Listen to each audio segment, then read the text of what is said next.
My fiancé announced at dinner, "I've decided we need a prenup. Everything stays separate."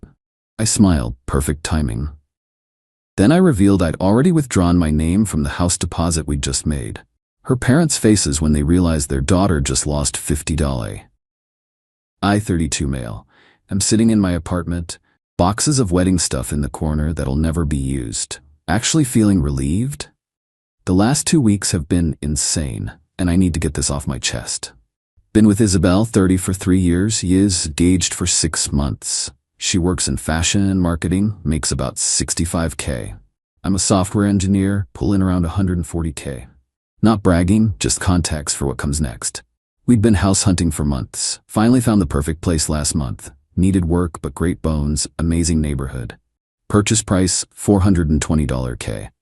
We'd agreed to put down 20% to avoid PMI. That's 84Ks. Here's the split we agreed on. I'd cover 50K saved for years, she'd do 34K. Her parents were gifting her 30K, she had 4K saved.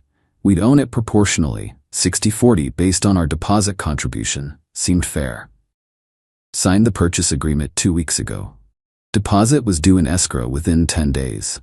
I transferred my 50K immediately. Isabel said she was finalizing the transfer from her parents. Cool, no rush, we had time.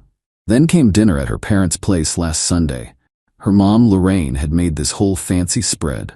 Her dad, Harold, opened expensive wine. Should have known something was up. Halfway through dinner, Isabel clinked her glass. "So I've been thinking about our future and I've made a decision." Thought she was about to announce wedding venue details or something. Nope. I think we need a prenup. Everything stays separate. What's mine is mine. What's yours is yours.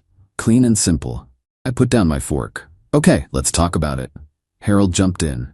"Smart girl. No offense, Ryan, but protecting assets is just good business." "No offense taken. I understand the concept." Isabel smiled. That smile she does when she thinks she's being clever. "I knew you'd understand. You're so logical. We'll keep our finances separate, file taxes separately, and if anything happens, God forbid, we each leave with what we brought." "Including the house?" I asked. "Well, no, the house would be joint. We're both on the deed. But I'm putting in 50K and you're putting in 34K. "Right, but once we're married, it's marital property. 50-50. The audacity. She wanted separation when it protected her, but joint ownership when it benefited her. "Interesting timing," I said. "When did you decide this?" "Oh, I've been thinking about it for weeks. Becca's divorce was so messy, you know. I want to avoid that drama." Weeks. She'd been planning this for weeks, while I was transferring 50K. "Actually," I said, pulling out my phone, "this is perfect timing." "What do you mean?" "Well, since you want everything separate, I went ahead and withdrew my name from the house purchase yesterday." Dead silence. Lorraine spoke first. "What do you mean, withdrew?" "Called the escrow company, explained I was no longer proceeding with the purchase. Since Isabel hadn't deposited her portion yet and we're not married, I was able to withdraw my funds. The 50K is back in my account." Isabel's face went white. You can't do that." "Did it yesterday. Here's the confirmation email." Harold's voice got tight. "But we already transferred the money to Isabel.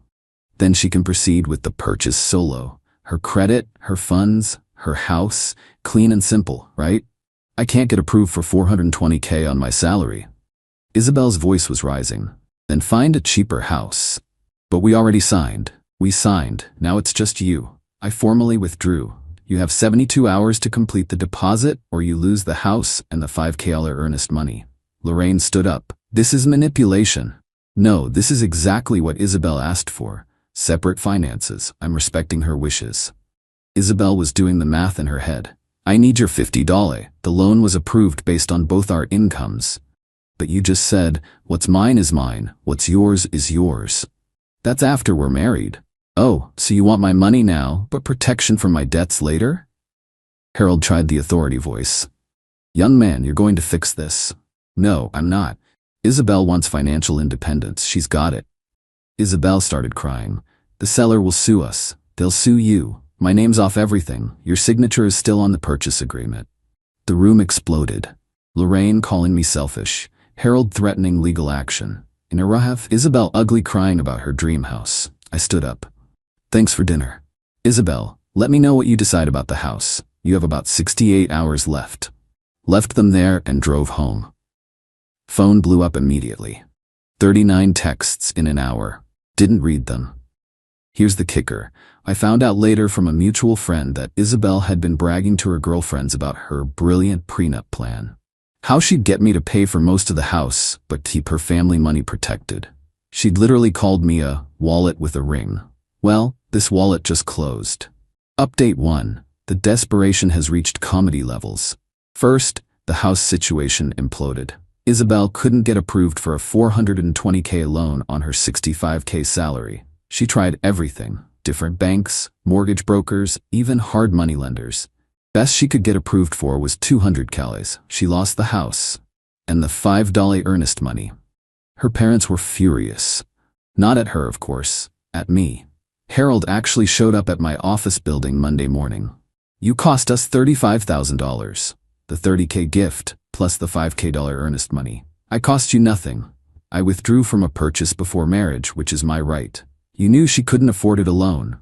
Then maybe she should have thought about that before demanding separate finances. This isn't what she meant.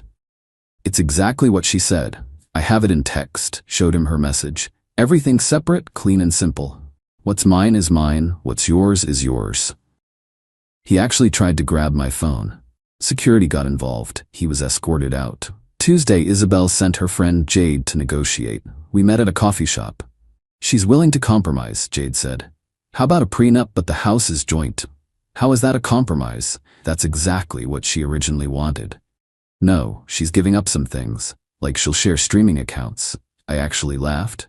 Streaming accounts? She wants my $50K for a house, but offers Netflix access? You're being unreasonable. I'm being consistent. Separate means separate. She loves you. She called me a wallet with a ring. Jade's face went red. Who told you that? Doesn't matter. What matters is it's true, isn't it? She couldn't deny it, just mumbled about jokes between girls. Wednesday, Isabel tried the nuclear option. Posted on social media about how her dream home was stolen by someone who couldn't handle a strong, independent woman protecting herself. The comments didn't go how she expected. Wait, you wanted a prenup but also wanted him to pay more for the house? Girl, that math ain't mathing. You wanted separate finances but joint property? Make it make sense. One of her coworkers actually commented, "Didn't you say you were getting him to pay for most of it?" She deleted the post within 2 hours. Thursday was the best. Her parents invited me to dinner again. To sort this out like adults, I declined but offered to meet at a neutral restaurant. They agreed. The pitch was incredible. Harold had a whole presentation, literally pulled out charts. Here's what we propose. You and Isabel buy a house together. You put in $50K, we put in $30, but it's 50-50 ownership. So I pay 62% but own 50%. It's about building a future together. With separate finances, as Isabel demanded. Lorraine tried emotional manipulation.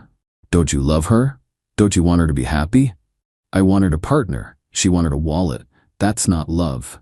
Isabel had been quiet until now, then she exploded.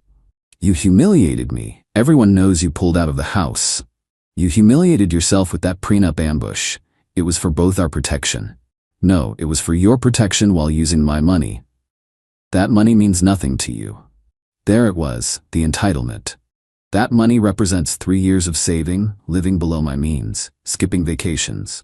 But to you it's nothing because I have it and you want it. Harold tried one more angle. What if we paid you back over time? Pay me back for what? I haven't given you anything. For your part of the house. What house? The one we didn't buy? The one Isabel couldn't afford alone? They left in a huff. Friday, got a formal letter from a lawyer. Isabel was demanding $50 for detrimental reliance and breach of promise. My lawyer, yes, I got one, laughed for 5 solid minutes. Sent back a letter explaining that 1. No money changed hands between us. 2. Withdrawing from a purchase before marriage isn't breach of anything. 3. Her own texts prove she wanted separate finances. 4. Detrimental reliance requires reasonable reliance, and expecting someone to pay for a house while demanding financial separation isn't reasonable. Haven't heard from that lawyer again. Update 2. The escalation went from desperate to delusional. Isabel started telling everyone I'd financially abused her. Created this whole narrative about how I'd trapped her into losing her dream house. Conveniently left out the prenup ambush. Her flying monkeys came out in force. Her book club friends, yoga squad, even her hairdresser messaged me about doing the right thing. My response was consistent. She wanted separate finances. She got them. Then she made a tactical error. She went to my mother. Now my mom is a retired family court judge. She's seen everything. Isabel thought she could manipulate her with tears and sob stories. Mom called me afterward. That girl is something else. She actually said, and I quote, "I just wanted to protect myself while building our future with his money." Does she hear herself? What did you tell her? That she should be grateful you showed this much restraint. In my courtroom, I've seen men lose much more to much worse. But the real drama came when Isabel tried to salvage something from the mess. She found another house, smaller, $250K in a less nice area. Wanted to restart our plans. Texted me. Found a cute starter home. You could put down 30 gale, I'll do 20K. Fresh start? We're not together anymore, Isabel. What? Because of one fight? Because you showed me who you really are. I'm trying to compromise. You're trying to get my money, again. She showed up at my apartment that night, with her parents and a realtor. They'd printed out listings. We can tour tomorrow, she said, like nothing had happened. Isabel, we're done. The wedding is off. That's when it hit her. Really hit her. You're serious? Over a house? Over the prenup ambush? Over calling me a wallet with a ring? Over trying to use me while protecting yourself? Harold stepped forward. Now listen here. Sir, you're trespassing. Leave now or I call the police. Lorraine started crying. We gave her that money for your future together. You gave her that money, period. What she does with it is her business. The realtor, clearly uncomfortable, tried to leave. Isabel grabbed her arm. Show him the listings. The poor woman looked at me. I shook my head. She fled. Isabel went full meltdown. I did everything right. I was protecting our future. You were protecting your future while spending my present. That's what smart women do. Then be smart with someone else's money. They left after more screaming. Several neighbors witnessed it. Building management sent me a letter about disturbances. I sent them the security footage of 3 people forcing their way into the building and camping outside my door. They sent Isabel a formal trespass warning. Final update. The aftermath was spectacular in its stupidity. Isabel tried to keep the wedding venue, thinking I'd cave and come back. Sent me an invoice for my half of the deposits, $8. I replied with screenshots of her everything separate texts. She lost those deposits too. Another $16K gone. Her parents had paid after the house fell through, thinking we'd reconcile. The engagement ring became a battle. She demanded I let her keep it since I'd humiliated her. Legal question. Who keeps the ring when the engagement ends? Answer. Depends on the state, but here, it's a conditional gift. Condition, marriage wasn't met, ring returns to giver. She refused to return it. I had to get a lawyer involved. She finally returned it, but had tried to swap the diamond for a fake. I had it appraised before giving it to her, and after getting it back. Caught red-handed. Her parents threatened to sue for the swap. I threatened to press charges for theft. Ring came back real quick after that. But here's the karma kicker. Remember that $30K her parents gave her? Well, the IRS has gift tax rules. Since they gave it to her, not to us as a couple, and it exceeded the annual exclusion limit, they owed gift tax on it. About $4K they hadn't planned for. Plus, Isabel had to pay income tax on it, since she couldn't prove it was for a home purchase. No house was purchased. Another $6K. So their $30 gift cost them almost $40K total and bought nothing. Isabel's now living with her parents. Lost her apartment because she'd given notice thinking we'd be moving to the house. Still posts about surviving betrayal and rising above toxic relationships. Last week, a mutual friend showed me her dating profile. It says, looking for a real man who isn't threatened by successful women. Must be financially stable and generous. The friend said she's been on dozens of dates. Moment she mentions wanting a prenup, but expecting the guy to pay for dates, dinners, trips, they leave. One guy apparently told her, you want a sponsor, not a spouse. She complained to her friends that men today can't handle independent women. Jade, the friend who tried to negotiate, actually reached out to apologize. Said she didn't know about the wallet with a ring, comment, and other things until after. Apparently, Isabel had been planning this for months. Get me to buy a house, then prenup after to protect her asset value increase. The house we were going to buy sold to another couple for 400 KLA. Under asking, we would have gotten a deal. But we was never real. It was always me funding her dreams while she protected herself. My mom summed it up perfectly. She wanted a donor, not a partner. Thank God you found out before the wedding. I'm doing fine. Took that 50K and invested it, already up 8%. Dating isn't even on my radar right now, but when it is, I'll be looking for an actual partner. Someone recently asked if I regret how I handled it. Honestly, my only regret is not seeing it sooner. The entitlement was always there. The way she'd say, "You got this," whenever bills came. How she'd plan expensive trips, then look at me expectantly. The time she said, "What's the point of having a boyfriend who makes good money if he doesn't spend it?" I thought it was jokes. It wasn't. She wanted my wallet but not my name. My money but not my problems. My assets but not my liabilities. She wanted, what's mine is mine, what's yours is ours. Instead, she got exactly what she asked for, complete financial independence. From me. Forever. Edit. Since people keep asking, yes, the prenup conversation was real. Yes, she actually said those things in front of her parents. No, I don't think all prenups are bad. They can protect both parties. But using one to scam your partner while spending their money? That's just trashy.